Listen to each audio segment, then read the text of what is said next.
El mundo se detuvo por varios minutos, no estoy exagerando. Un presentador estadounidense que pertenecía a Fox News Ujú. conversando cara a cara con Vladimir Putin.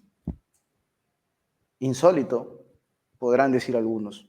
Todo lo que se ha dicho, todo lo que se ha conversado, ha significado una metralleta de portadas. Cosas buenas, malas para el mundo occidental, rumores que partieron a raíz de algunas declaraciones del personaje de hoy, que es Vladimir Putin, quien conversó con Tucker Carlson, una entrevista que ha dejado con los pelos de punta a más de uno. Y en la Casa Blanca ha sido un terremoto. Las cosas que se han dicho, señores. Se encuentra con nosotros Fernando Morago, analista geopolítico que ya ha sido entrevistado alguna vez aquí en Prensa Alternativa, quien nos va a plantear una mirada respecto a este momento en el que los ojos del mundo están puestos en Ucrania, en Rusia y también en Estados Unidos. ¿Qué está pasando? Fernando, ¿cómo estás? Un gusto. Oh, hola, Enzo, encantado de estar aquí con vosotros en Prensa Alternativa. Es un placer. Placer para mí también, Fernando. A ver, exagero cuando digo que esta ha sido una entrevista que ha captado la atención del mundo, o quizás estoy siendo algo amarillista, o en verdad las cosas que se han dicho puntualmente y lo que ha, o sea, simbólicamente hablando, ¿no? Toda esta controversia, toda esta aura previa a la conversación tan polémica entre Carlson y Putin, de quien se dice incluso, de Tucker Carlson, ahora es considerado un enemigo de Ucrania, ¿no? Los famosos piratas Sí. informáticos lo tienen en la mira. ¿Qué mirada tienes tú, Fernando? ¿Qué es lo que te deja esta conversación entre Tucker Carlson y Vladimir Putin? Bueno, como tú señalas, ha sido espectacular. Es decir, y prácticamente todo el mundo se paralizó y se puso a verlo. Y esto ha sido, sí, fíjate, que en el fondo estamos diciendo, vale, estamos en un presidente de una gran potencia, de una gran nación.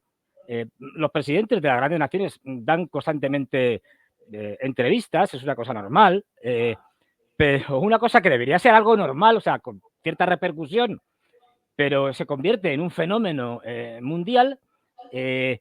¿Por qué? Porque en Occidente, como ya lo de la libertad de prensa es una cosa del pasado, llama la atención mucho que un periodista entreviste a alguien que de alguna manera no gusta a los occidentales, a los gobiernos occidentales. Y te lo digo por aquí en Europa, como en Estados Unidos, el que se sale de la línea oficial, más en el tema de Ucrania, en el tema de Rusia, los temas de Ucrania y de Rusia, tiene consecuencias que no solo son la censura, por supuesto, aquí hay una censura ya espectacular, sino incluso despidos del medio de comunicación en el que trabaja o de la universidad en la que está impartiendo clases. Yo conozco varios casos. Es decir, este es el mundo libre. Lo digo por aquellos que la Europa libre es esta Europa que censura y prohíbe. Esto para empezar. Claro, porque es que lo que ha sido el bombardeo mediático, tanto en Estados Unidos como en Europa, de la línea oficial, de la visión de Estados Unidos sobre la guerra de Ucrania, ha sido tremenda. Es decir, hasta el punto de que nos contaban una realidad paralela, que no tenía nada que ver. Hasta casi, como quien dice, hasta el año pasado, todavía seguían diciendo que Ucrania iba ganando. ¿Pero qué me está usted diciendo? Es decir, y cosas así. O sea, una realidad alternativa, paralela, de otra galaxia, en donde se pintaba a unos rusos siempre malos, malísimos, cometiendo todo tipo de barbaridades, y unos ucranianos estupendos y maravillosos. Pero además, no ya, digamos, exagerando, no, directamente mintiendo. O sea, contando cosas que eran falsas, sabiendo que eran falsas. Que Esta es la probablemente, realidad triste de la sí, prensa en Europa y de la prensa en Estados Unidos. Por eso, un fenómeno como el de Tucker Carlson, que no olvidemos que es era el periodista, el presentador estrella de la Fox, no olvidemos también, la Fox le echó de su canal, y eso que la Fox es republicana, es decir, es contraria a los medios, a la mayoría de los medios que son demócratas, sí, pero le claro. terminó echando por tener independencia periodística y salirse del marco oficial, ¿no? Tienes unos límites en los que con los que puedes jugar, pero si te sales de ahí ya estás acabado. Bueno, él montó su canal, tal, y propone esta entrevista. Y claro, porque él sabe que la visión que están dando los medios de comunicación, especialmente en Estados Unidos, no tiene nada que ver con la realidad. Pero nada. Ya ahí que mucha gente se haya sorprendido y haya descubierto muchas cosas en esta entrevista porque lo que le habían contado no tenía nada que ver. Le habían contado un montón de mentiras, le habían contado, no le habían hablado del Donbass, ni le habían hablado a lo mejor de que todo esto empieza en el 2014, que lleva ya mucho tiempo, de los bombardeos que había desde el 2014 hasta ahora contra las poblaciones de Donetsk y Lugansk, etcétera, y se han enterado ahora. Es decir, por ejemplo. Entonces, yo creo, vamos, ha sido, por lo que he estado viendo, millones y millones de descargas y de Twitter, de personas en Twitter viendo la entrevista y, bueno, ha sido todo un fenómeno. Y encima contrasta con que, en fin, yo si fuera, bueno, Biden no, pues no se entera, porque el hombre está fatal de la cabeza. Pero si fuera su equipo, Sullivan, tal, yo qué sé,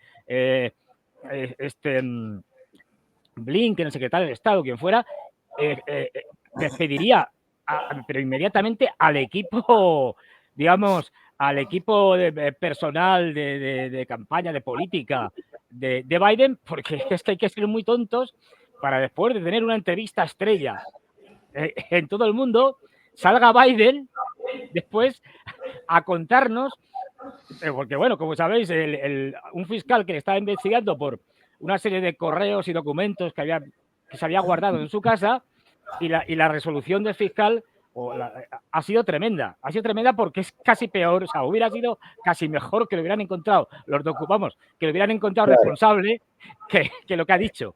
Y es lo que ha dicho, es que mire usted, sí, efectivamente, este hombre tenía documentos y tal en su casa que se los había llevado después de ser vicepresidente, no tenía por qué tenerlos, pero cuando nos hemos puesto a hablar con él, pues hemos encontrado que es un anciano desorientado, con muchos ¿no? problemas de memoria y te va poniendo ejemplos, ¿no? Bueno, de hecho, esta semana, sin ir más lejos, nos contaba Biden en diferentes declaraciones y entrevistas que había estado hablando con Mitterrand, cosa difícil porque está muerto, que había estado hablando con Helmut Kohl, que también es difícil porque está muerto. De vez en cuando contaba eso lo ha contado ya varias veces, contaba a una familia de un soldado fallecido norteamericano y tal, que les entendía muy bien porque él había perdido a su hijo en la guerra de Irak. Su hijo no murió en la guerra de Irak, murió por un cáncer en un hospital en Estados Unidos. Es decir, lo que dice el fiscal, de manera, digamos, de manera diplomática, es que este hombre está perdido.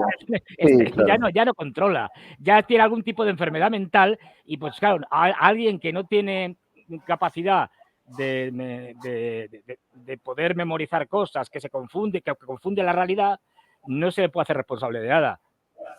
Porque no tiene capacidad para discernir entre lo real y lo no real.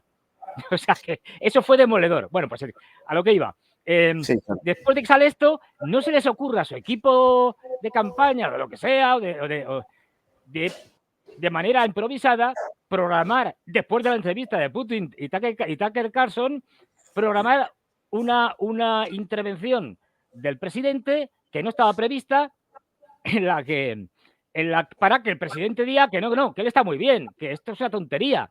Y va y dice aquello de que, de hecho, estuve viendo el tema de la frontera, las fronteras y de cómo llevar alimentos y tal. Lo estuve tratando con el primer ministro de Israel y también lo estuve tratando con el primer ministro de México, Al-Sisi. Claro, todo el mundo se quedó, ¿cómo? No es López Obrador, Al-Sisi es el primer ministro, es el presidente, pero de Egipto. Con lo cual volvió a meter la pata y volvió a quedar en absoluto ridículo. Y comparas el presidente de Estados Unidos, que es incapaz de reconocer, de distinguir a unos presidentes de otros, con un Putin en el que le dio una serie de lecciones de historia, habló de una cosa y de otra. Es decir, con un desenvolvimiento, con una capacidad de respuestas, con una cantidad de detalles, de datos, que lo hacen como de la noche al día. Es decir, un Es un presidente contraste, que debería estar en una claro. residencia de ancianos y un presidente que está al timón de su país, Para, con la panorámica de todo. para muchos, Tucker Carlson acaba de sepultar a Joe Biden.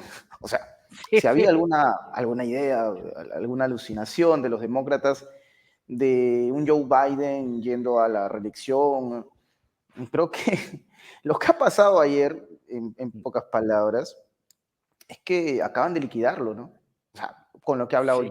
Vladimir Putin también, quien reveló incluso que tuvo una conversación con Joe Biden, ¿no? Probablemente Vladimir Putin, tipo canchero, seguramente ustedes ya lo conocen a Putin, dijo algunos detalles, ¿no? Que le había advertido a Joe Biden que era un error fatal apoyar a Ucrania de cara a la guerra, antes de que se pueda hablar de una operación militar. Obviamente Putin ha dejado algunos puntos suspensivos, ¿no? Diciéndole a Tucker Carlson, bueno, tú estás en Estados Unidos, cuando vuelvas, anda, llámalo y pregúntale a ver qué fue lo que hablamos exactamente. No te puedo dar muchos detalles, pero algo te puedo adelantar. Entonces, ese contraste que tú mencionas, Fernando, ya nos habla, creo yo, y no sé si me estoy adelantando, de un terreno, casi un sendero libre para que los republicanos vuelvan al poder, porque yo me pregunto qué figura demócrata tiene entre manos Estados Unidos, bueno, actualmente el gobierno de Estados Unidos, ¿no? Uno ve la realidad que se asoma y pareciese que el impulso del voto va a ir más dirigido a los republicanos y a un Donald Trump que no sé hasta qué punto puedan tumbarse su candidatura. Entonces, tenemos un escenario como este, Fernando, donde ya una entrevista de Tucker Carlson a Vladimir Putin prácticamente se tiró abajo una reelección. Es que, fíjate, la estrategia, yo no entiendo, la estrategia de los demócratas es nefasta para ellos mismos, es decir, es un desastre, porque, por ejemplo, querían, a ver, esto es algo que los periodistas lo sabéis todos, si no quieres que se hable de alguien, no hables tú de él. Quiero decir, si yo no quiero que se hable mucho, y yo tengo, por ejemplo, una televisión, pongamos un ejemplo, ¿no? De que van a entrevistar a Putin, no hablo de ello. Es decir, bastante propaganda tiene ya, como para que encima yo esté hablando diciendo, ve, va, no puede ser, y encima lo critique. Tucker Carlson va a entrevistar a Putin, que es un enemigo de América y tal, no sé qué, Norteamérica. Esto no puede ser. Con eso lo que estás haciendo es dándole más visibilidad a la entrevista. Es decir, si tú te pones, como han hecho los demócratas en todos sus medios de comunicación, a hacer declaraciones, esto no puede ser tal, la gente va a coger más interés en ver lo que dice Putin en la entrevista. O, por ejemplo, sacar a figuras que están en el mismo Estados Unidos ya descartadas y que son muy impopulares, como Hillary Clinton, que va y le hacen una entrevista el día antes, o el mismo día, no me acuerdo, en el que va y dice, no, es que Tucker Carlson es un tonto útil de Putin. Lo que está provocando esto es el efecto contrario, ¿no? Claro. Y además es que es como todo el proceso de judicialización contra Trump. O sea, Trump cada vez que le acusan de 20 cosas más, sube las encuestas. Es decir, no me vaya a ir por ahí, porque lo que estáis haciendo es que vuestro contrincante, vuestro rival, tenga una popularidad tan tremenda que de hecho ya no tiene rivales en el partido republicano. Se fue Ron DeSantis, se fueron todos y solo queda Nikki Haley, que es hasta gracioso ya, que participó ya sola en las primarias de Nevada, solo participaba ella y perdió. Dice, pero ¿cómo esto es posible? Sí, solo hay un candidato. Bueno, pues esto es posible porque los votos en blanco también cuentan y hubo más votos en blanco que votos a ella. Con lo cual, claro, a mí me pasa eso y me retiro corriendo, pero vamos, no de la carrera electoral, me meto en un monasterio de monje y no salgo más en mi vida. Es decir, claro, pues esto hace que al final le hayan hecho un favor enorme a Trump porque le han quitado todos sus posibles rivales dentro del Partido Republicano Y con estas políticas de ataque permanente, de situarlo ante los tribunales, de acusarles de 20.000 cosas, estás consiguiendo el efecto contrario, Sí, de claro darle que sí. popularidad y de presentarlo como víctima. Tú lo que no puedes hacer nunca en política y en otras cosas es presentar a tu rival como víctima, porque eso le va a hacer ganar popularidad.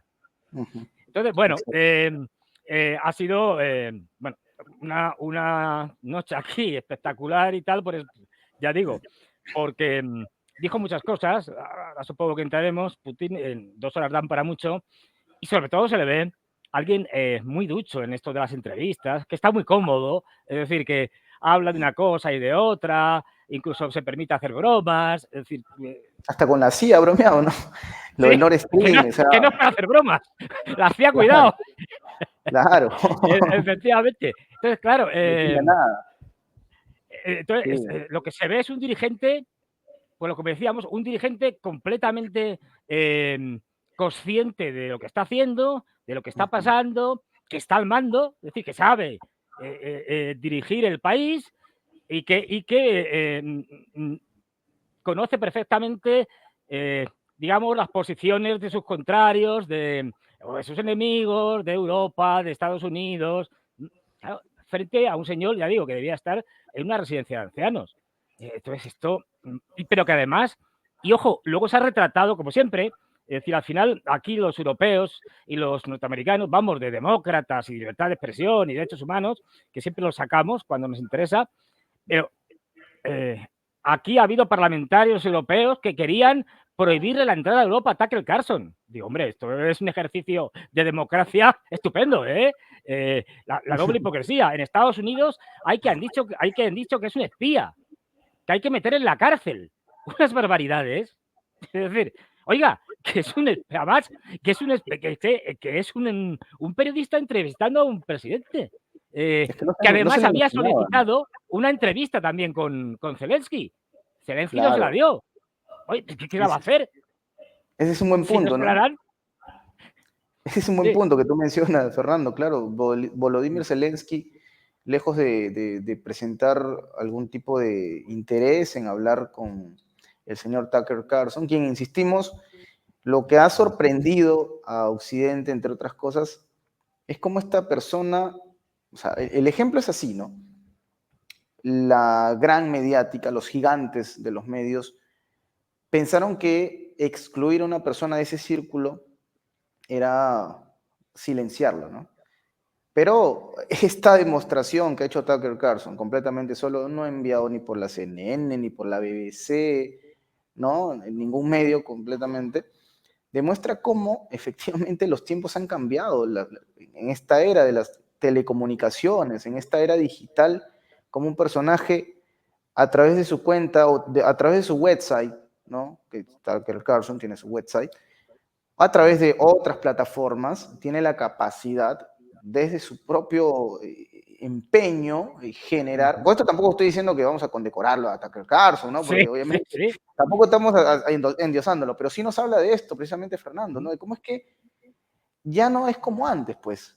O sea, la censura definitivamente, hasta cierto punto, se contrasta con esta realidad con Internet que hoy en día permite que espacios como este, por ejemplo, puedan llegar a miles de personas, algo que no ocurriría quizás hace unas 2 o 3 décadas. Los tiempos han cambiado. Pero bueno, mientras pasaba esto, Fernando, y tú hablabas de lo que ocurría en Estados Unidos, y pasaba algo también en Ucrania. Obviamente las declaraciones de Vladimir Putin iban a tener algún tipo a ver, de efecto, ¿no? Y era momento de tomar decisiones, era momento de que se haga algo para que el fenómeno Tucker Carlson, Vladimir Putin, que se volvió tendencia y hasta, no sé, pues yo tengo un primo que cero en temas geopolítica, pero se interesó tanto en el tema que le tuve que explicar a detalles. Claro. Entonces, en Ucrania, mientras pasaba esto, se tomó una decisión, o se consolidó ya una decisión de la cual se había hablado. La salida de Valery Salushny como comandante en jefe de las Fuerzas Armadas y la llegada de Alexander Sirsky. Un nuevo momento para Ucrania en la guerra, o para ti sencillamente una decisión casi plana, que no va a tener un gran impacto a futuro. Cuando se habla de que precisamente la guerra es un sinsentido y que Zaluzhny, antes de que lo destituyan, había reconocido que no había nada que hacer, no literal, pero lo había dado a entender, ¿no? Que era muy difícil revertir la situación. Este nuevo nombramiento, ¿qué va a cambiar? Pues mira, yo creo que va a cambiar cosas y voy a intentar explicarme. Para empezar, este enfrentamiento de Zaluzhny con Zelensky viene de lejos, o sea, no es ahora de este mes, viene del año pasado y mucho más atrás, porque tenían visiones, digamos, contrarias de la guerra. Y además, Ucrania teniendo muchos problemas, pero el mayor problema de Ucrania es Zelensky. Es decir, ¿en qué sentido? En que un político decide cuáles son los objetivos grandes, los grandes objetivos de una guerra, pero luego digamos, tareas estrictamente militares sobre el campo de batalla, etcétera, se encargan los militares, que son los que saben de esto, ¿no? Entonces, lo que ha hecho Zelensky es intervenir constantemente en decidir ofensivas o retiradas o contraofensivas, es decir, metiéndose en un ámbito que no es el que sabe, ni que controla, y utilizando un criterio, además, completamente ajeno a lo estrictamente militar, que es el de la proyección que va a tener a nivel mediático y cómo esto me sirve para venderle a los europeos y a los norteamericanos que vamos ganando, que estamos luchando aquí de una manera tremenda, sosteniendo ciudades como Bakhmut, etcétera, etcétera, para que me den más dinero. Claro, esto chocaba y ha chocado muchas veces con lo que proponía el general Zaluzhny, que lo veía desde un punto estrictamente militar. Por ejemplo, el caso de Bakhmut, que todos conocemos, del año pasado. Zaluzhny dijo, desde que prácticamente ya estaba cercada la toma de Soledar y ya empiezan a acercar Bakhmut, que había que retirarse, que no tenía sentido defender algo que no era fundamental ya, es decir, que no tenía ningún elemento estratégico para la guerra. Lo razonable era retirarse a una zona mejor defendida que luchar por un asentamiento, por una ciudad que no iban a sacar nada más que muertos, como así pasó, y que iba a terminar cayendo en manos de los soldados rusos, en este caso de la compañía Wagner, fundamentalmente. ¿Qué pasa? Que Zelensky dijo no, hay que permanecer allí hasta el final, hasta que ya no podamos más. Eso supuso que Bakhmut fuera conocido popularmente como la picadora de carne, es decir, porque era mandar y mandar y mandar un montón de unidades del ejército ucraniano a que fueran allí destruidas. De tal manera que además con eso conseguías desguarnecer otras partes del frente y gastar tus reservas allí. Bueno, pues pasó igual con Avdiivka. Ahora, Zaluzhny se ponía a la defensa de Avdiivka por más tiempo. No tenía sentido. No es un elemento clave en la guerra entre Rusia y Ucrania. Retirémonos hacia una zona más defendible y donde podamos presentar una defensa mucho más fuerte, más dura. Zelensky, no. Zelensky quería, pues eso, defensa numantina de la ciudad hasta que ya hayan matado hasta el último ucraniano. Bien. Ya digo, las diferencias políticas eran cada vez mayores y celos de Zelensky porque la popularidad de Zaluzhny, tanto entre los militares como entre la población en general, es mucho mayor ahora mismo que la de Zelensky. Con lo cual, él le ve como un posible peligro. Es decir, que le puedan quitar y puedan... Por eso no ha hecho elecciones. O sea, como sabéis, tendría que haber habido elecciones en marzo, pero no las va a haber bajo el pretexto de que están en una situación de guerra. Pero lo que se temía es que si se presentaba alguien, Zelensky perdiera. Eso es lo más probable, ¿no? Uno de los candidatos era Zaluzhny. Es decir, Zaluzhny, ya digo, es muy popular allí y es un tipo que entiende militarmente entiende la guerra. Es decir, y que se ha opuesto muchas veces a muchas decisiones de Zelensky. De ahí la rivalidad tremenda. Se veía venir, esto ya lo sabíamos todos, que con cualquier pretexto lo iban a echar. Ha hecho declaraciones contrarias a Zelensky o le ha rebatido, por ejemplo, cuando dijo Zelensky, bueno, tenemos que reclutar a 500.000 hombres más este año y tal. Como me lo han dicho, como me ha sugerido, me ha dicho el general Zelensky. Y salió Zelensky diciendo, yo no le he dicho nada. Esto es cosa suya. Es decir, yo no le he dicho que haya que reclutar a 500.000 hombres más. O sea, ya esas tensiones se habían hecho públicas. lo sabía todo el mundo.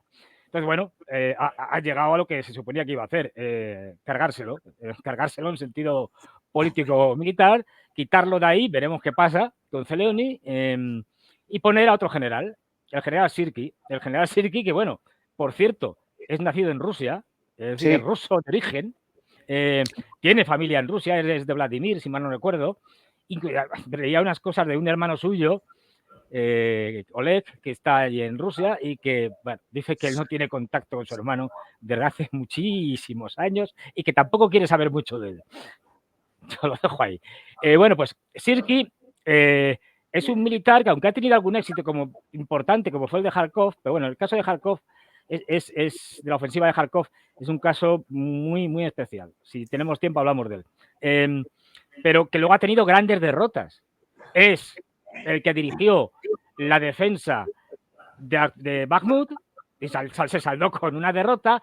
Es el que propuso, con la posición de Zeleuni, a Zelensky, después de que Bakhmut cayera en manos de los rusos, intentar hacer un círculo, es decir, intentar hacer una pinza por los flancos para rodear toda esa zona y aislarla y volver a retomar Bakhmut. Eso ha fracasado estrepitosamente. De hecho, los rusos ya han retomado aquellas pequeñas partes en esa región que habían tomado los ucranianos el año pasado. Todo eso ya en diciembre se retomó completamente y se avanzó incluso más. Es también defensor de aguantar en Adivika hasta el final. ¿Qué significa eso? Un coste enorme de personal, de militares y de armamento. De ahí que él sea muy impopular, es muy impopular entre los militares y es conocido, de hecho, como General 200. ¿Y esto de 200 qué es? Bueno, pues 200 es el número que se pone delante cuando en las estadísticas, en las tablas, en la información que maneja el ejército ucraniano, cuando un soldado, por ejemplo, ha fallecido, se le coloca el número delante de toda la información que venga, 200. 200 señala que ese soldado está muerto. De ahí que como Sirski deja que maten muchos soldados, es considerado un carnicero por sus propios soldados, le hayan puesto general 200, es decir, general de los muertos, porque se pierde muchos hombres en operaciones absurdas. De hecho, cuando, y te lo digo, pues yo tengo contactos en Rusia, es decir, cuando se enteraron ya en Rusia, digamos, era oficial, que habían nombrado al general Sirski, el jefe de las Fuerzas Armadas ucranianas, pues estaban contentísimos porque saben que lo que va a hacer es destrozar, por cuestiones políticas, el ejército ucraniano aún más si cabe. Esto es un desastre para Ucrania. Es decir, ya digo, los rusos están encantados de la vida. Sí. Este hombre, ya digo, este hombre es muy impopular. Quizá una de las razones por las que, una de las razones o varias de las razones por las que lo han nombrado Zelensky es, primero, porque es fiel a Zelensky. Si Zelensky va a decir, oye, tenemos que estar en esta ciudad hasta el último hombre, pues lo va a hacer. No le va a decir que no, como pasaba con Zeleuni. Y, ahora con poder, ¿tú crees que cambie? Disculpa, Fernando. Sí, perdón. Con más poder ahora, ¿esto cambiará? O sea, Zaluzhny, digamos, dentro de todo, quizás, digo yo, sentía que había una, no sé si decir una horizontalidad con Zelensky, pero ahora con Sirski, ¿cambiará ahora en este cargo? ¿Tú crees que, por lo que te entiendo, mantener esa lealtad con Zelensky, pero tú crees que ahora este nuevo nombramiento, ahora en una posición distinta, poquito más arriba, puede hacer que esto cambie? Sí. Es decir, de hecho, como bien señalabas, Zeleuni y Zelensky chocaban mucho, tenían diferencias, con lo cual eso hacía, bueno, que al final no hubiera buena coordinación, que se rompiera ahí esa relación que tiene que haber entre el jefe del Estado y el jefe del ejército. Ahora no, ahora va a ser todo lo contrario. Sirski va a hacer todo lo que le digan lo que le diga Zelensky y no va a llevar la contraria nunca. Con lo cual ahora mismo va a hacer todo lo que le diga. Y además Zelensky yo creo que lo ha nombrado también porque en caso de que algo salga muy mal, tiene a alguien fiel a quien echarle las culpas. Es decir, no, mire usted, es que esto fue el general Sirski. Yo no, que soy el presidente. Entonces, lo que ha hecho es digamos, de nombrar a alguien de su entorno, es decir, de la gente que está más del lado de Zelensky, porque no olvidemos, y esto ya lo llevamos viendo desde hace meses, en Ucrania ahora mismo hay un enfrentamiento político que ya es público entre diferentes dirigentes de Ucrania. Todos hemos ido a hablar, y yo lo he dicho varias veces, por ejemplo, al alcalde de Kiev, Klitschko, decir que Zelensky se tiene que ir, así, directamente, que ha sido un desastre, que tal, no sé qué. O sea, que el enfrentamiento entre las élites gobernantes ya está en la calle. Y lo vemos, vamos, con toda frecuencia en los medios de comunicación, digamos, que son serios. Es decir, ¿y eso qué pasa? Pues que lleva a que en algún momento, yo eso que creo, no sé evidentemente cuándo va a terminar la guerra, pero esa firma de paz no la va a hacer Zelensky. Yo creo que Zelensky es un cadáver político, sino un cadáver también físico, es decir, porque sabe demasiado. Y no olvidemos eso, que hay dos grupos, en principio, aunque sea simplificando, todos sabemos que esto no es una guerra entre Rusia y Ucrania, Ucrania y Rusia, no, esto es una guerra de la No, OTAN contra Rusia que se desarrolla en Ucrania. sí, claro. Pero no nos engañemos. Allí hay, dentro de la OTAN, no siempre las agendas de cada país coinciden con el resto. Y ahí principalmente hay una diferencia en algunas cosas entre británicos y norteamericanos. Los británicos apoyan más a Zelensky, especialmente a través de Yermak. Yermak es su jefe de gabinete y es un poco el cerebro gris que está detrás de Zelensky. Zelensky sería el actor, nunca mejor dicho, y el cerebro gris, el que piensa las cosas, es Yermak. Los británicos han sido siempre los que más han apoyado a Zelensky, a sus hombres de confianza, mientras que el general Zaluzny siempre ha estado más apoyado por los norteamericanos. Con lo cual, ahí también estamos viendo dos visiones distintas de la guerra entre británicos y norteamericanos. ¿Qué quieren los norteamericanos? Ahora, el gobierno norteamericano, fundamentalmente, que lo de Ucrania afecte lo menos posible a la campaña electoral. Porque si afecta va a ser negativamente para Biden. Lo que no quiere ver Biden es un Kabul como en el 2021, pero a lo grande. Es decir, un desastre tremendo, porque eso acabaría con sus posibilidades, si es que tiene alguna, o con la del candidato demócrata que pudieran poner los demócratas, porque todavía todo esto está muy abierto. Pero además es que, además de esto, es que los británicos lo que quieren es una cosa completamente distinta. La política del Reino Unido desde hace más de 3 siglos ha sido siempre la misma, básicamente. Es decir, que nunca surja, ni desde el punto de vista político, naval, económico, comercial, una gran potencia en la Europa continental. Con lo cual, si os fijáis, o si nos fijamos, cada vez que han participado en una guerra ha sido para debilitar a la potencia continental más potente, más fuerte que había en ese momento. Cuando estaba Napoleón eran antifranceses, cuando en la Primera y la Segunda Guerra Mundial eran antialemanes, es decir, siempre intentando debilitar a quien era la potencia hegemónica en ese momento más fuerte en el continente. Y siguen haciéndolo. De hecho, lo que quieren los británicos es que se extienda la guerra de Ucrania más allá de las fronteras de Ucrania. Por ejemplo, un sitio que ahora mismo está en una situación muy delicada y que hay que observar todo este año porque pueden pasar muchas cosas, es Moldavia, que tiene frontera con Ucrania, con el conflicto de Transnistria, que es una franja estrecha que desde la implosión de la Unión Soviética es una zona no reconocida internacionalmente, pero sí, de hecho, administrada por rusos, en la que hay rusos, moldavos contrarios a lo que pasaba en Moldavia, incluso hay ucranianos. Bueno, pues eso, y la situación sobre todo de una Moldavia con una presidenta, la presidenta Sandu, que es prorrumana y que está buscando la anexión de Moldavia por parte de Rumanía, está creando muchas tensiones, ya ha habido muchas protestas. Otra cosa es que los medios de comunicación occidentales no nos lo cuentan, pero que no nos lo cuenten no quiere decir que no pase. Y es un sitio al que fácilmente se podría extender el conflicto. Aparte de los bálticos, que están haciendo cosas delirantes, o sea, lo de los bálticos es una cosa de locos, porque además son países muy pequeñitos, yo lo digo, son países de opereta. Es decir, ahora mismo toman decisiones que te dan risa. Pero que esto es una idea del grado de locura que hay en Europa y de fobia ante los rusos, que prefieren hacer cualquier cosa, incluso aunque te fastidies a ti mismo, con tal de atacar a los rusos. Por ejemplo, Letonia, hace un par de días, acaba de decir que va a reimplantar el servicio militar obligatorio. Letonia tiene 1.800.000 habitantes. ¿Qué más da? Quiero decir, desde el punto de vista militar, Letonia es absolutamente irrelevante. De hecho, no tiene ni fuerza aérea. Cura.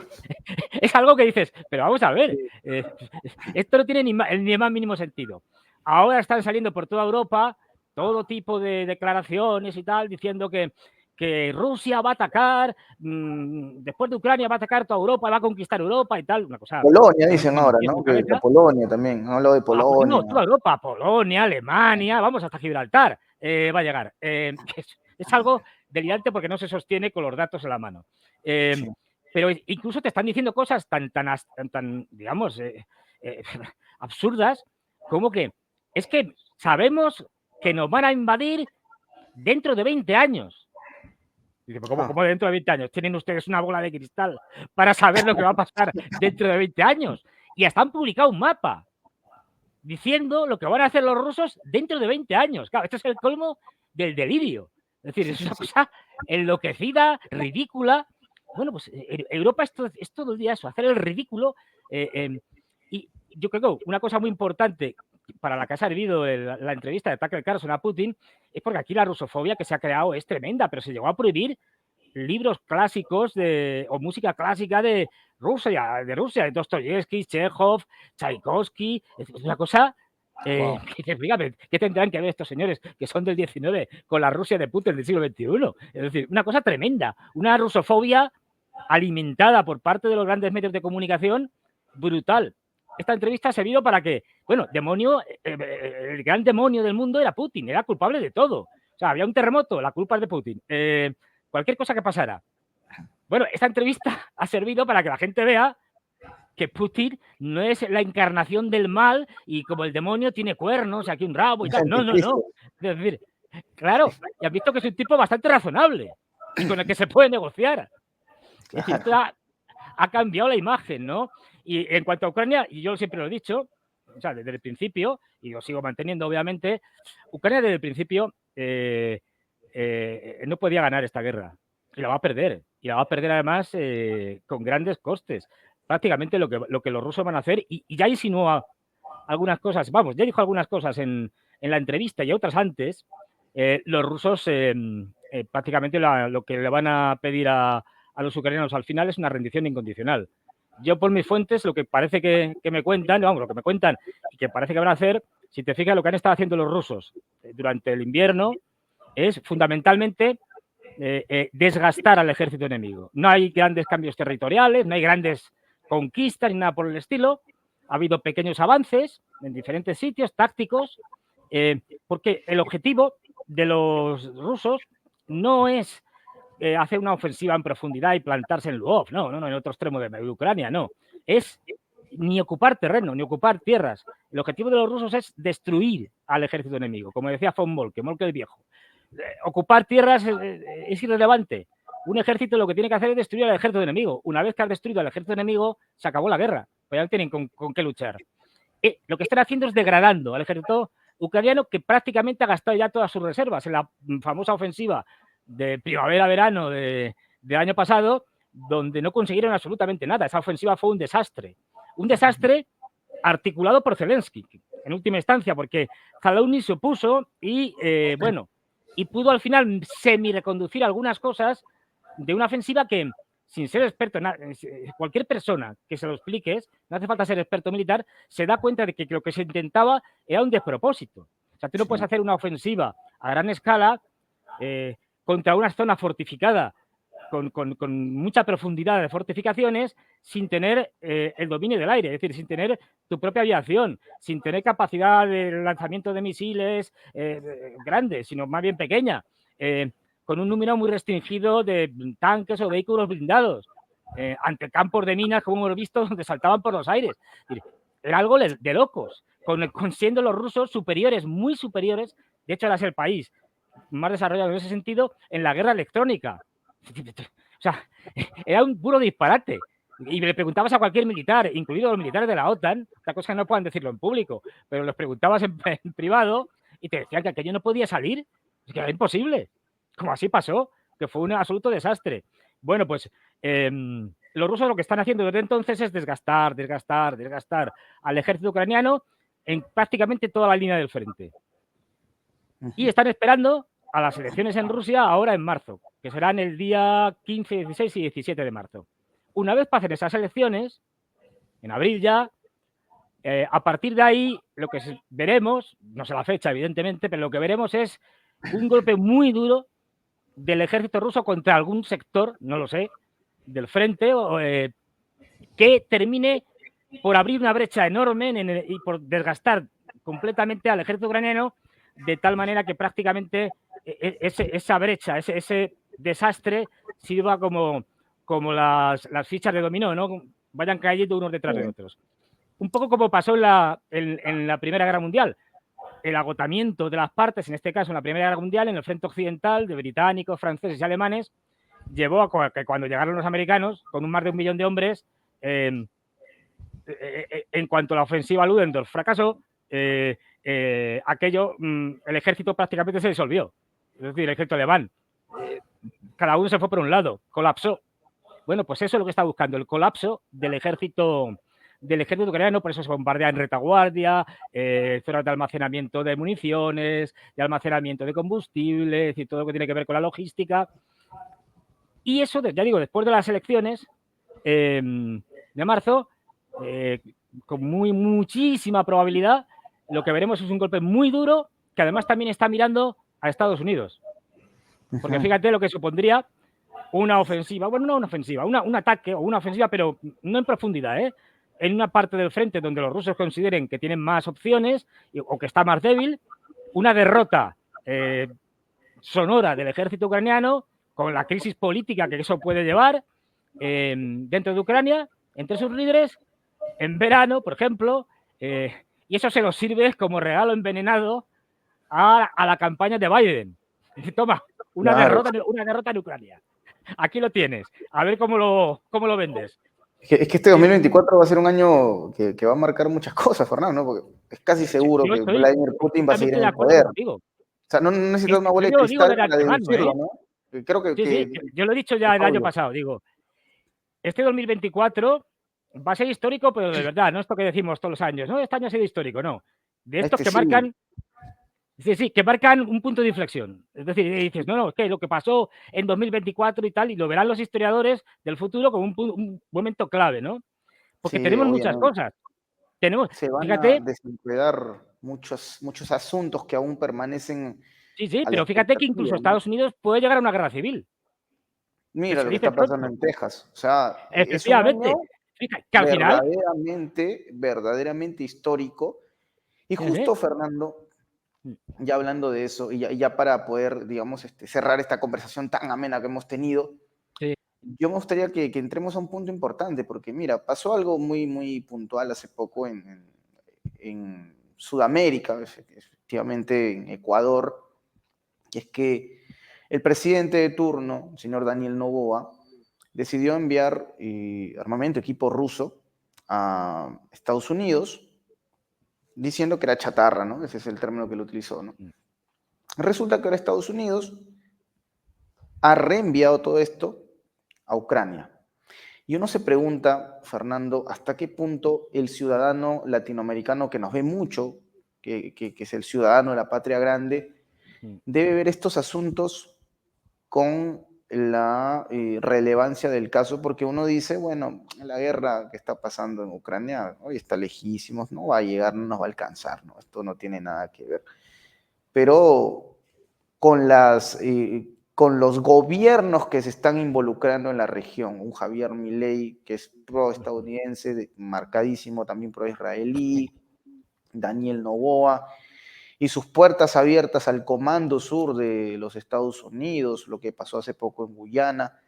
Entonces uno se pregunta, Fernando, ¿hasta qué punto hay esta implicancia? O sea, la guerra, el desastre, finalmente nos afecta a todos en alguna medida, algunos más que a otros. pero puede llegar a tener un impacto importante. ¿Tú cómo lo ves eso? A ver, este es un punto de vista mío, muy personal, pero es tal como yo lo veo. Ujú. Es normal, y más desde Latinoamérica, que cosas como la guerra en Ucrania o en Oriente Medio, entre Israel contra Palestina, se ve algo como muy lejano. Y es verdad que en la distancia está muy lejos, ¿no? Pero es que yo sostengo la idea o la tesis de que estamos en una guerra mundial.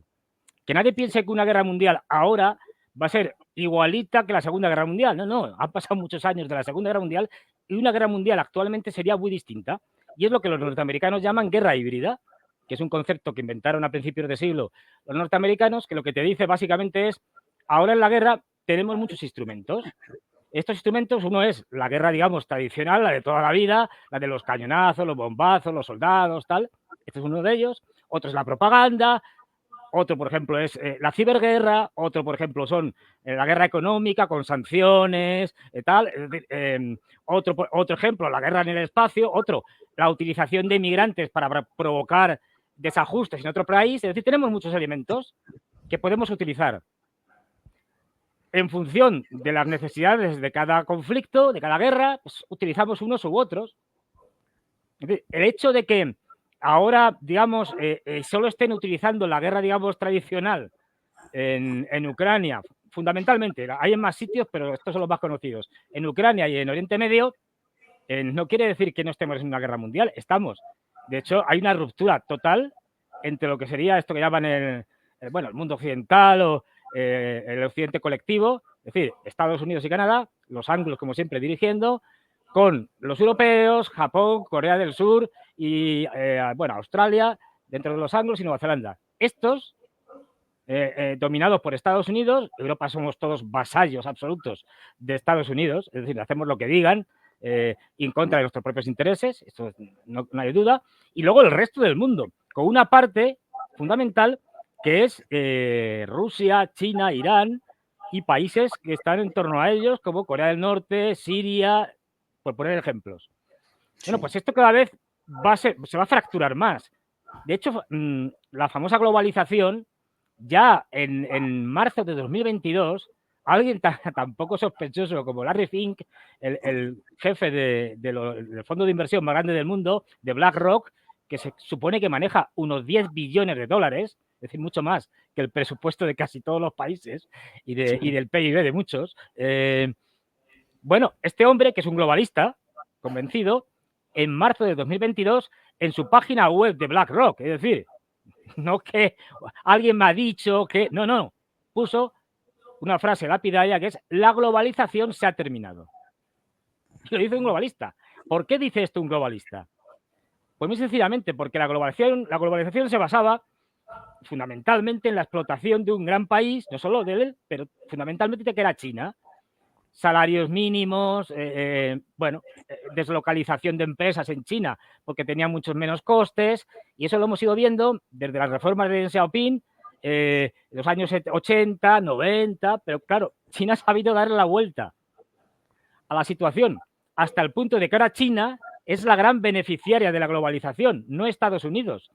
Tiene un desarrollo tecnológico espectacular, sus propias multinacionales, está a la vanguardia en cosas como la inteligencia artificial o, por ejemplo, la robótica. Entonces, ¿qué pasa? Que los globalistas norteamericanos se están dando cuenta de que eso que en principio les vino muy bien, ahora les viene muy mal porque los grandes beneficiarios, los grandes favorecidos son los chinos. De ahí que digan, se acabó, nos cargamos la globalización y se la están cargando. Eso lleva guerras, es decir, y más que veremos. No olvidemos en última instancia que tenemos también un contexto de crisis económica global, mundial, en la que para mí no se ha salido nunca desde la crisis desde 2008, cuando quebró Lehman Brothers, etcétera. Y tampoco olvidemos una cosa, ¿cómo se salió de la crisis del 29, del crack del 29 en los Estados Unidos y en Europa? No se salió con el New Deal de Roosevelt, no, se salió con una guerra mundial en Europa. Es decir, que esta gente, ojo, porque son peligrosos y además están, bueno, no solo Biden, es decir, hay muchos psicópatas ahí metidos, entre ellos Hillary Clinton, de la que hemos hablado, son capaces de cualquier cosa. Y lo que están yendo es a provocar una caotización del mundo, porque ya saben que no pueden dominar militarmente a otros países, pero sí pueden cautizarlos, es decir, sí pueden convertir aquello en un desastre y en un caos. Y estamos, por lo tanto, en una guerra mundial entre dos bloques claros, definidos, con fundamentalmente Latinoamérica y África, Oriente Medio también, que van poco a poco cambiando y apuntándose más hacia el bloque, digamos, ruso-chino o ruso-chino-iraní. Y lo estamos viendo con, por ejemplo, con los BRICS, es decir, con la entrada de Emiratos Árabes Unidos, con la entrada de Arabia Saudí, que ya le han dicho muchas veces no a Estados Unidos. De hecho, no, mis intereses pasan porque, mire usted, los chinos son mis principales clientes. Es decir, es a quien más petróleo le vendo, luego tengo que hacerles caso. Es decir, ustedes ya no les vendo nada. Etiopía, Egipto, otro país clave con el canal de Suez. Es decir, cada vez hay más gente que empieza a irse más o a escorarse más hacia el polo de lo que llamaríamos los soberanistas, es decir, de China, de Rusia, y bueno, la lista de la ampliación de los BRICS es larguísima y este año veremos en la cumbre de los BRICS una nueva ampliación de nuevos países que entrarán porque hay un montón solicitando entrar en los BRICS, porque plantean un modelo alternativo al modelo anglosajón salido de la Segunda Guerra Mundial, de Bretton Woods y de los acuerdos que crearon todo lo que es el entramado capitalista anglosajón, el Fondo Monetario Internacional, el Banco Mundial, el primero fue el GATT y Acuerdo General sobre Aranceles y Precios, y que ha terminado siendo la Organización Mundial de Comercio. Todo eso, que estaba hecho en beneficio de Estados Unidos, se está viniendo abajo. Y los americanos se están dando cuenta. Y sobre todo el dólar, que es la clave. El dólar es su instrumento más importante de dominación del mundo. Y cada vez están viendo que de manera acelerada más países comercian con sus divisas propias, rechazando el dólar. Acabamos de ver un acuerdo por el cual Irán y Rusia han decidido ya excluir completamente el dólar en sus relaciones comerciales. Ni un dólar. Esto cada vez lo vamos a ver más. Claro, esto los americanos no lo pueden permitir. Solución, por la que han dado siempre los americanos, una guerra, o varias, o una guerra mundial. Aparte están unas élites mundiales que están defendiendo programas tremendos. Lo vemos en Davos cada vez que dicen barbaridades. Por ejemplo, los neomalthusianos quieren acabar con buena parte de la población mundial. ¿Y cómo quieren acabar? Pues a lo mejor intentaron el tema del coronavirus y tal, pero esto para ellos como que mataba a muy poca gente. Ahora, pues una guerra mundial supondría el fallecimiento de mucha gente. Es decir, que los latinoamericanos sean conscientes de que aunque ahora las cosas se pueden ver muy lejos en la distancia, pero una guerra mundial les va a afectar a ellos como nos va a afectar a todos. Y además nos va a afectar por unas élites globalistas que lo que quieren es países más empobrecidos y países con menos población. Hay un informe de McKinsey, de la consultora McKinsey, que es quizá la mayor consultora del mundo, norteamericana, o sea, nada sospechosa, del 2017 y que es público, o sea, que se puede ver, en el que dice, para esta década, la que estamos ya, sobrarán 800 millones de trabajadores, porque la revolución de la inteligencia artificial, la robótica, etcétera, etcétera, los echará fuera del mercado y los llaman la clase inútil. ¿Por qué lo llaman la clase inútil? Porque no van a poder consumir, no tendrán dinero para comprar cosas, pero ya no son necesarios para trabajar, porque tendremos máquinas. Luego, hay que deshacernos de esta gente. Fíjate, 800 millones más tus familias son mucha gente. Es decir, pues esta gente está haciendo esto. De ahí que tengamos que tomar conciencia de que estamos en una guerra mundial en la que se decide el destino del mundo para este siglo y que no es descartable, no digo que vaya a suceder, pero que no es para nada descartable una guerra nuclear. Una guerra nuclear se acabó. Se acabó todo. Este tipo de escaladas irreflexivas por parte sobre todo de Estados Unidos, de la OTAN, se pueden escapar de control y llevarnos a una guerra nuclear. Ojo, Putin lo dijo ayer, pero de otra manera.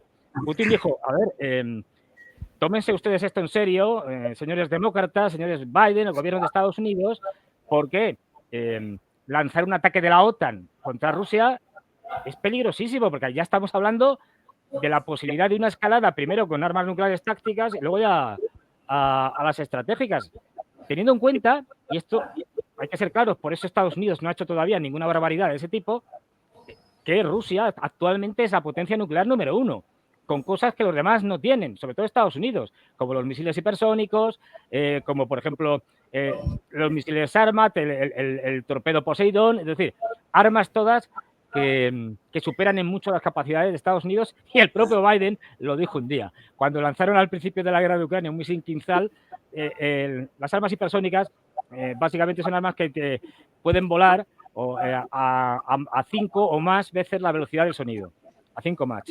Es decir, bueno, la más veloz que se sepa es la Vanguard, que es una cabeza de un misil nuclear que puede llegar, varían las fuentes, pero puede llegar, según parece, a los 27 Mach. Eso es imparable.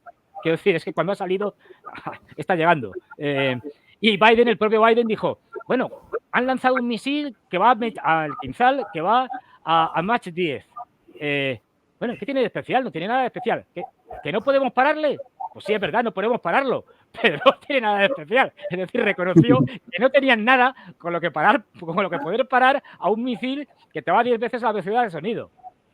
Es decir, y por eso no han escalado más, sino, en fin, porque saben que en una guerra nuclear ahora mismo Rusia les destrozaría.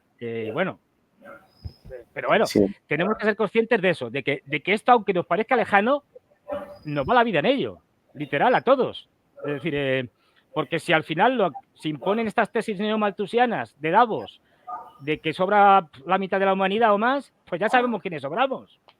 No van a sobrar las élites mundiales, vamos a sobrar nosotros, tanto los que estamos en Europa como en Latinoamérica, como en África. Es decir, entonces esto hay que tomar conciencia, y yo entiendo que la gente, cada uno en su país, con sus problemas en el trabajo, la familia y tal, pues bastante tienen, pero hay que tomar conciencia de que nos va la vida en ello, la vida de nuestros hijos, la vida de nuestros familiares y la vida de la humanidad.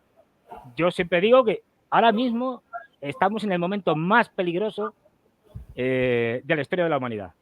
Mucho más incluso que la famosa crisis de los misiles de Cuba, que fue muy peligrosa, es decir, pues estuvo muy cerca. Pues ahora la posibilidad es aún mayor. Y no olvidemos, tanto demócratas como republicanos, en esto da igual quien gane, tienen como objetivo casi inmediato acabar con China militarmente. O sea, ir a una guerra con los chinos. Otra cosa es que lo van a hacer o lo van a intentar hacer a través de proxies, a través de lo que se llaman guerras por delegación, bien sea a través de Taiwán, bien sea a través del Mar del Sur de la China con Filipinas o con otros aliados, bien sea entre las dos Coreas, bien sea con Japón por la disputa que tienen con los chinos a través de las islas Senkaku Diaoyu. Tienen muchas opciones, pero lo tienen claro, y además es que lo dicen, el enemigo número 1 es China, porque son quienes nos van a superar, y dentro de unos años, no dentro de 30 años, sino para 2030, a más tardar 2035, nos van a haber superado incluso militarmente, en todo. Es decir, con lo cual, no olvidemos que Estados Unidos es la potencia hegemónica mundial en decadencia y con una ideología muy mesiánica, muy de, pues eso, somos lo del destino manifiesto, somos los líderes naturales del mundo, somos aquellos, la potencia imprescindible, esta concepción mesiánica de que si nosotros nada vale, nos puede llevar a una guerra contra China y a más cosas, y a una guerra nuclear por desaciertos en las decisiones de los dirigentes norteamericanos. Es decir, esto tenemos que tomarlo muy en serio porque nos afecta a todos. Así es, Fernando. Importante hablar de esto siempre. Yo te agradezco, Fernando, por habernos acompañado en esta conversación, que ha valido la pena, en verdad, descubrir todos estos aspectos, porque sí es importante, como tú mencionas, ¿no? Lo que puede parecer lejano en el ayer, mañana podría pasar a 10 metros de tu casa. O sea, no es un tema para simplemente pasarlo de largo, ¿no? Es un asunto relevante para toda la gente que nos está viendo en Prensa Alternativa. Sí es importante. Yo te agradezco, Fernando, por eso, porque nos ayuda especialmente a concientizarnos en estos aspectos, en una mirada más profunda de lo que está pasando en el mundo. Fernando, ha sido un honor conversar contigo, por favor, un placer. ¿Algo que quisieras decir ya para concluir esta conversación? Simplemente darte a ti las gracias, Censo. Ha sido un placer hablar contigo y bueno, siempre es un placer estar aquí en Prensa Alternativa y bueno, lo único es eso, que tomemos conciencia, que sigamos las cosas, porque por desgracia este año, desde el punto de vista de las noticias a nivel de relaciones internacionales, no nos vamos a aburrir. Es decir, se suceden todas las semanas, ya hay una sucesión de noticias importantes que es casi imposible seguirlas. Y pongo solo una pincelada.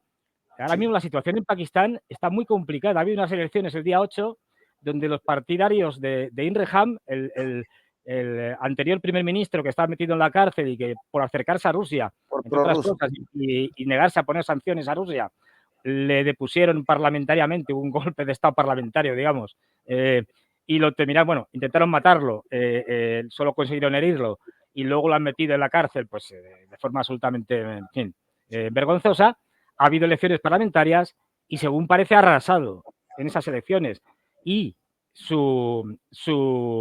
la gente que está gobernando, el gobierno de Zarif y de los militares, que son los que mandan allí en Pakistán, estaban, no sé cómo estar ahora, pero ayer llevaban más de 10 horas sin dar los resultados electorales. Estaban haciendo, y se ha visto ya, yo he visto ya cosas, están haciendo trampas, están haciendo fraude electoral masivo, porque según parece, el partido de Imran Khan habría sacado 2/3 de los diputados. Es decir, habría arrasado completamente y eso incluso le permitiría cambiar la Constitución. Claro. Y entonces están haciendo un pucherazo, es decir, haciendo tal. Y no olvidemos, los partidarios de Imran Khan, lo ha pasado muchas veces, van a salir a la calle si al final dan unos resultados falsos y puede pasar de todo. Y no olvidemos, Pakistán es una potencia nuclear. Es decir, Pakistán tiene 200 cabezas nucleares. Estados Unidos tiene planes, es decir, el que tiene planes lo han hecho público, no sabemos qué planes, pero esto lo han dicho muchas veces. En el caso de que hubiera un caos, un descontrol total dentro de Pakistán, supuestamente tienen planes, pues lo han dicho, para hacer una operación rápida y anular esas cabezas nucleares para que a nadie se le ocurra darle al botón. Debe tener unas 100 y pico cabezas nucleares Sí. Pakistán. Claro, No, sí. teniendo en cuenta lo bien que le suelen salir las operaciones de este tipo, o parecidas o equivalentes a los norteamericanos, es para echarse a temblar. Hay Así que es. decir que ese golpe a Imran Khan, que le dieron parlamentario, estaba auspiciado por Estados Unidos, en contra de una persona que era más cercana a Rusia y a China. En fin, solo por poner un ejemplo más de hasta qué punto el mundo está, pues eso, Invitado. generando noticias todos los Sí, días y está sí. estallando metafóricamente y a veces no metafóricamente y no nos enteramos porque los grandes medios de comunicación no nos cuentan nada y nos están contando unas mentiras espantosas.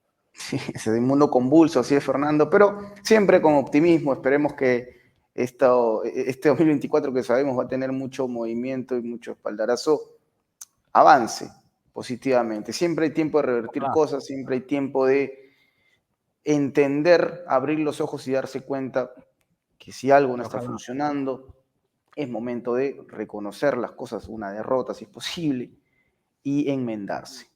Esperemos que así sea. Quizás soy demasiado bobo por pensar así, No, pero ¿qué les puedo decir? Hay que ser optimista. Fernando, un oye, gusto nuevamente hablar contigo, un honor. Esperemos tener una plática nuevamente muy pronto. Al público, si este video les gustó, denle me gusta, coméntenlo, compártanlo, suscríbanse a Prensa Alternativa. Gracias, Fernando. Un gusto. gracias a ti, Enzo. Un abrazo.